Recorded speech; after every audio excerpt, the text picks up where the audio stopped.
Okay, we have Erin here with a completed color, and I'm about to start the haircut. With the haircut, I'm going to start through the sides with a line that emphasizes the cheekbone. I'm going to work very graduated shape through the underneath. I'm going to start with horizontal sections, which is going to help me establish the line. So fingers length, right on the cheekbone. I do like to just work with the bone structure, so my fingers can actually feel the line of the cheek. And I'll establish my line, the start of my line here. Because it's in the fingers, it'll be slightly graduated, and I'll work the line later dry to a cleaner point. Each section is going to slowly move up the head and slightly pivot. Very small, very clean sections to really control the hair in this small area in front of the ear. So I've gone from very horizontal, and just gracefully and gradually the sections will pivot. This is graduation, inspired by a very classical Sassoon haircut called the Firefly. It's two haircuts actually. One is called the Firefly and the other was a Gigi. Once you get to a point high enough in the temple, you're going to take your section clear through to the back of the head. I think a good thing to remember, and what will really help you to work very cleanly, is to section with the wide teeth of the comb and actually cut the hair with the small teeth. And you can see you just get a really clear, clean section. The section should mirror the geometry, and what we mean simply by that is the shape that we want to enhance or have into the haircut. Quite low, quite heavy, each section elevating slightly higher, but still staying very, very horizontal. Once I get to the ear, I'm going to work a little bit more on the diagonal. Just gradually, gracefully following the head shape in. Right through to the hairline.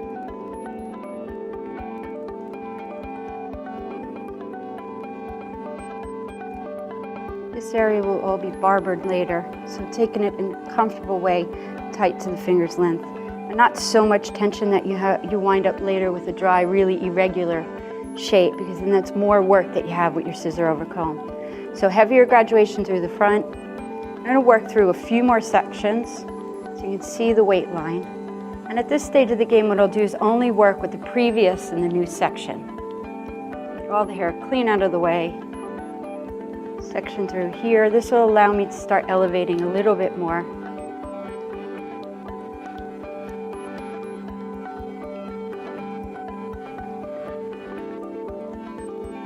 Kind of think of it like that. One finger off the skin, next section 2 fingers, next section 3 fingers. So you're gracefully elevating. Use whatever you can to create a consistent elevation with graduation.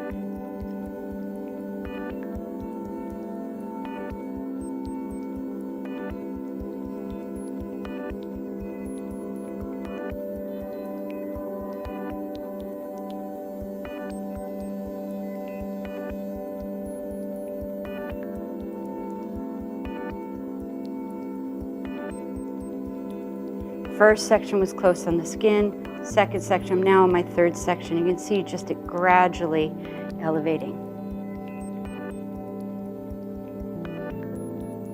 So consistency in how you comb the hair is key. So if you notice, I always lift from the underneath and comb down, what I call the last comb, the comb right before you cut the hair. Comb down, set your graduation in, do that the same way all the way through, graduation builds really beautifully, opposed to up, down, and what I'd say inconsistently. So you see at the back of the head, the sections are much more vertical. What that allows me to do is allow the weight to kind of be higher up on the head shape, lighter, softer, more head hugging, less of a heavy weight line. Okay, so I'll work through. I'm going to show you right to where. So basically the recession area across the back of the head, just before you hit the mastoid on the other side. And I'll continue working this through until I complete the underneath shape on this side. Let me show you the sectioning pattern all the way through to the other side. So this would be my first side, continuing in the same manner. So weight from the corner of the eye. As you come back, you slightly pivot. I'm going to build up a higher point through the center back, coming back in. Okay, so we're at a point of completion with the underneath of the haircut. I've completed the whole first side. You can see that the weight line built up a little bit heavier through the front, and then because of the section being more vertical, the weight just being a little softer and higher up on the bone structure. Completed that through, just crossing over the center back, and then started my second side, which I've duplicated in the same manner. Now I'm going to work through the fringe area, which will tie into the graduation. I want to work with a very heavy geometric shape in the edge, but I am going to work with my fingers, so the edge just has a very slight graduated shape.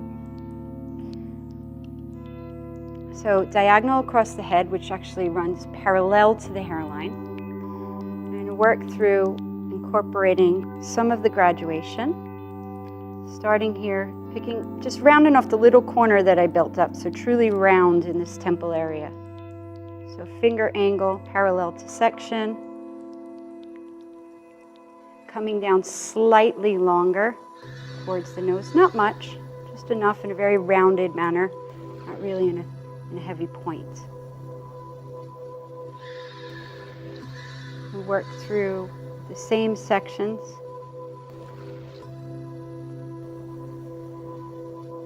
And across, working from the graduation in the sides just to the center of the nose. Then I'll work the other side from the other side of the head. If you work both sides, standing on one side of the head, you wind up getting way longer, or the point or peak winds up on the other side. Just naturally, we draw hair towards ourselves. Like I said earlier, I think it's really important that you mirror the natural tendencies of the wearer's bone structure. So whatever that curve or arch is, that's the same geometry that I'll mirror. And sometimes I simply just have the fingers on the skin and I feel that, and I see where it moves, and I go with that. This was kind of the highest point of the graduation from my underneath. It flows through, so it becomes part of the fringe, or the fringe becomes part of the graduation. It's a continuing story. On denser hair, you'd probably elevate higher quicker, just to get the edge to bevel, and that's really what graduating the line does. It just bevels the edge so it tucks. Still geometric, but has a beveled edge.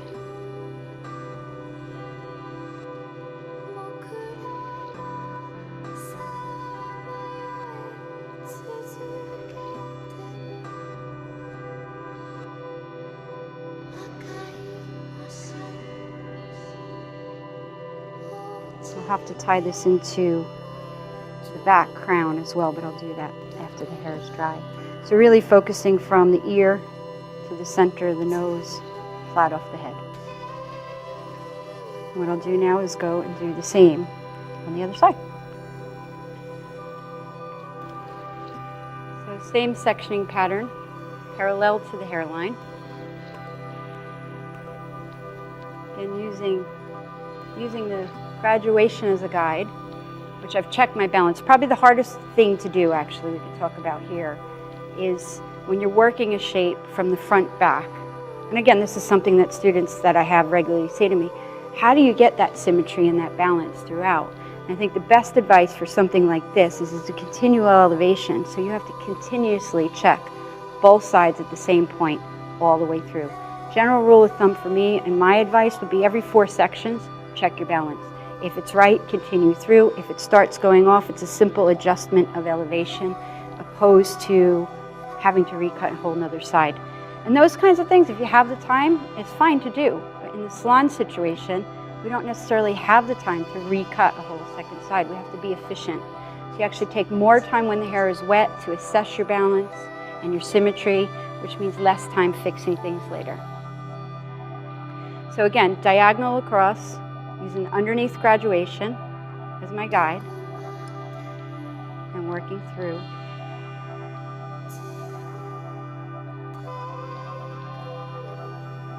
the nose. I'll actually cross over. So again, I don't wind up with this little definite point, and I'll round the point off later. You have to section both sides off to check your balance. Before you go further, use your mirrors. Check that you have an even curve, even length here. Point sits in the center, and you visually need to really, really check that. I'm going to come from both sides, round the tip off a little bit more, and then continue through. So the best way to round the tip off is to cross over. There's the tip. You don't want to flatten it, you just want to cross over it. And I'll do that from both sides.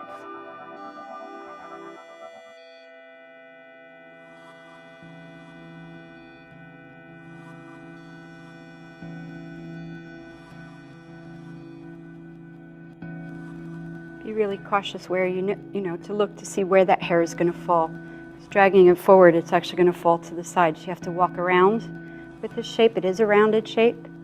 You have to walk around and make sure you know where the hair is coming from, so you'll know later where it will fall.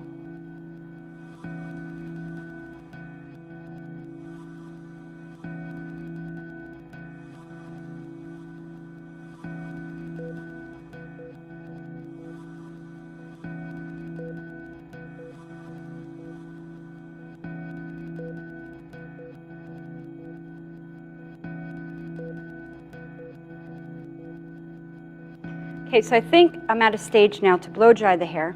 It's very important to prep the hair with the proper products, especially for a look for a shoot or video, or your clients as well, so you have the right look. The product will enhance the shine, enhance the color, not distort the haircut. We want it to enhance all of the look. Healthy, shiny hair. So I'm going to get on with a very simple flat wrap, and we'll turn with dry iron and go into our details.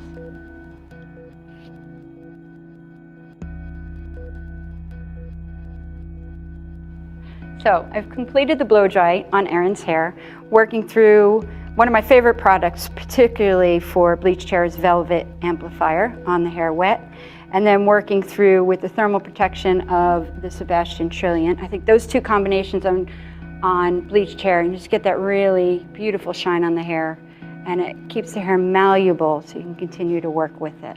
I'm going to work through now layering through the top, which I haven't done. There was pre-existing lengths and disconnections through the top, and I just want to make sure that's well organized and we have nice healthy ends. And I don't want to layer it down short. I still want it to have a feeling of a heavy graduated look. So working through, using Lucas's color actually, from where the dark point is, and working back into the crown. So again, the longest point being in the crown. I'll work through with vertical sections through the top that will slightly pivot around the head until we run out of hair. I think that it'll probably only be a few sections through each side of the top. It won't disturb the graduation that was established already because we're lifting well away from that. Actually rounds it all through.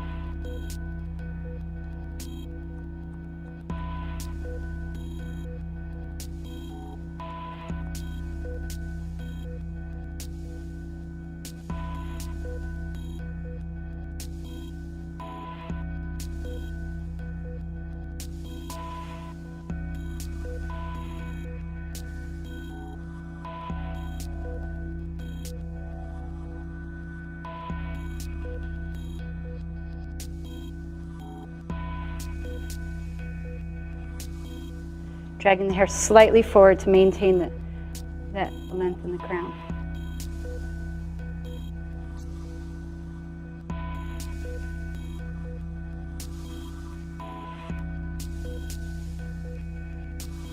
Okay, before I start the scissor comb, which will be the next area, I'm going to tie in anything that falls through. So what's important is to really read the growth pattern here in the calic, and whatever falls down and back is what I'm going to tie into the graduation, and whatever will fall up and forward stays into this shape here.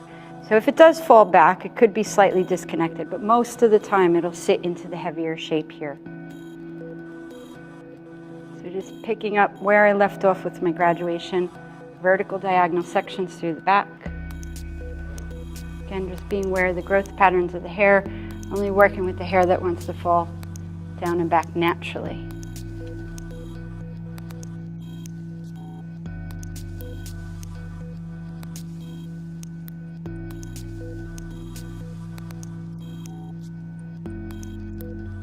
And I do like to cross-check this kind of shape over the head whenever possible.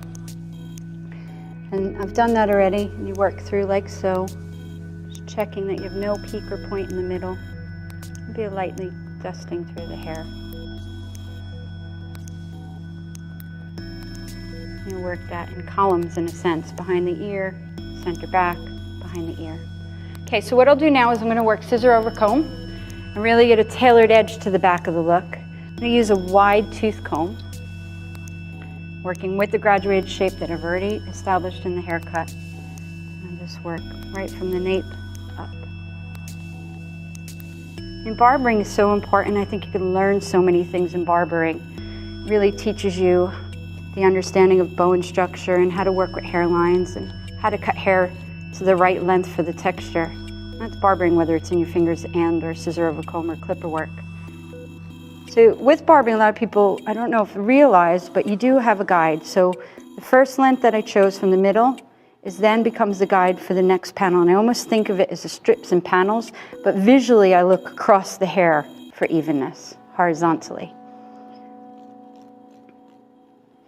And you want the texture of the hair to look like velvet. It's kind of the idea. It's the visual. You always want to have an end look in mind with the overall technique, but every individual area as well. Okay, so I've completed my scissor over comb exercise at the back of the head, just fading out to nothing, working up into the graduation.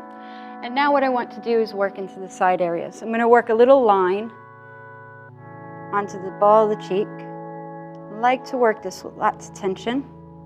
Sometimes with the hand, most of the time though, the back of the scissor. The tension will give you graduation on the line, which will let it sit in and settle into the skin.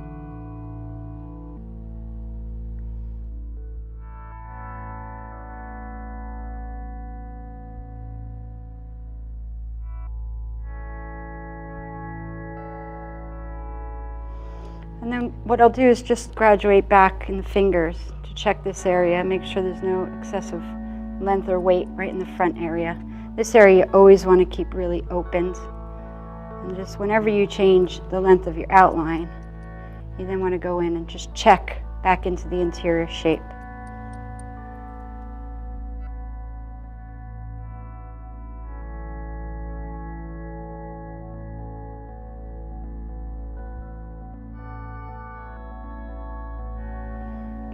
Tension in the temple area. Not going too far back into the hairline, but the tension will just get that edge graduated. Get that really pretty detail in the hair.